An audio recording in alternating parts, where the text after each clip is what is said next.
আসসালামু আলাইকুম। কি অবস্থা, ভালো আছেন? কত লেয়ার কত করে? 380 টাকা। আর কক?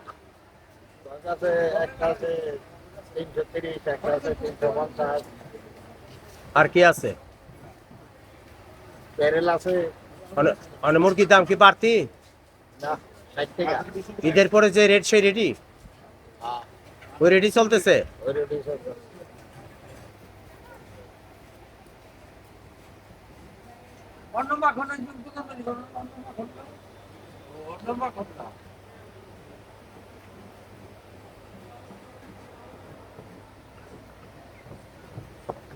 দোকানের নাম কি? দোকানের নাম সালাম পোল্ট্রি হাউস, কোন জায়গা এটা? নাগমারা বাজার।